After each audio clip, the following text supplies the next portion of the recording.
বাংলাদেশের ভবিষ্যৎ কেমন হবে তা আসন্ন জাতীয় সংসদ নির্বাচনে ঢাকা 10 আসনে স্বতন্ত্র প্রার্থী হিসেবে লড়বেন অন্তর্বর্তী সরকারের উপদেষ্টা পদ থেকে সদ্য পদত্যাগ করা আসিফ মাহমুদ সজীব ভুঁইয়া।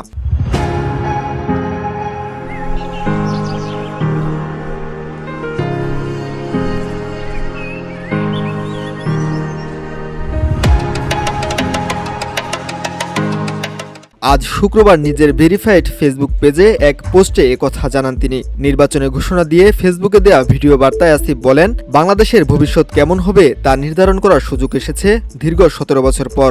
নতুন বাংলাদেশ বিনির্মাণ স্বপ্নের বাস্তবায়ন কঠিন, তবে অসম্ভব নয়। যুগ যুগ ধরে চলে আসা বিভাজনের রাজনীতি নয়, প্রতিটি নাগরিকের জন্য জনকল্যাণমুখী রাষ্ট্র প্রতিষ্ঠা, নতুন সামাজিক, রাজনৈতিক ও জিওপলিটিক্যাল বন্দোবস্তের বাস্তবায়ন জরুরি। বাংলাদেশের ভবিষ্যৎ কেমন হবে তা নির্ধারণ করার সুযোগ এসেছে দীর্ঘ 17 বছর পর। নতুন বাংলাদেশ বিনির্মাণ স্বপ্নের বাস্তবায়ন কঠিন, তবে অসম্ভব নয়। যুগ যুগ ধরে চলে আসা বিভাজনের রাজনীতি নয়, প্রতিটি নাগরিকের জন্য জনকল্যাণমুখী রাষ্ট্র প্রতিষ্ঠা, নতুন সামাজিক, রাজনৈতিক ও জিওপলিটিক্যাল বন্দোবস্তের বাস্তবায়ন জরুরি। তিনি বলেন, এই লড়াই সহজ নয়, তবে মতিউর রহমান, তারামন বিবি, নূর হোসেন, ফেলানী, আবরার ফাহাদ, আবু সাইদ ও মুগ্ধের আত্মত্যাগের প্রেরণা নিয়ে আমি এই পুনর্গঠন ও বিনির্মাণের লড়াই চালিয়ে যেতে চাই। এই লড়াই সহজ নয়, তবে মতিউর রহমান, তারামন বিবি, নূর হোসেন, ফেলানী, আবরার ফাহাদ, আবু সাইদ ও মুগ্ধদের আত্মত্যাগের প্রেরণা নিয়ে আমি এই পুনর্গঠন ও বিনির্মাণের লড়াই চালিয়ে যেতে চাই। আসন্ন ত্রয়োদশ সংসদ নির্বাচনে আমি ধানমন্ডি, কলাবাগান, হাজিরাবাগ, নিউ মার্কেট এবং কামরাঙ্গীরচরের একাংশ নিয়ে গঠিত ঢাকা 10 সংসদীয় আসনে স্বতন্ত্র প্রার্থী হিসেবে দাঁড়াচ্ছি।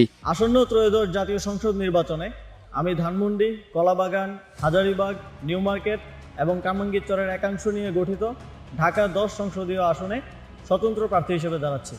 সাবেক এই উপদেষ্টা বলেন, বড় কোনো রাজনৈতিক দলের পৃষ্ঠপোষকতা, অসংখ্য নিবেদিত কর্মী, প্রচলিত ব্যবস্থা, প্রয়োজনীয় অর্থ কোনোটাই আমার নেই। আপনাদের সহযোগিতা, সমর্থনই আমার একমাত্র অবলম্বন এবং আমার দায়বদ্ধতা থাকবে শুধু আপনাদের প্রতি। আমি শুধু সংসদ সদস্য প্রার্থী নই, গণভোটেরও প্রার্থী। বড় কোনো রাজনৈতিক দলের পৃষ্ঠপোষকতা, অসংখ্য নিবেদিত কর্মী, প্রচলিত ব্যবস্থায় প্রয়োজনীয় অর্থ কোনোটাই আমার নেই।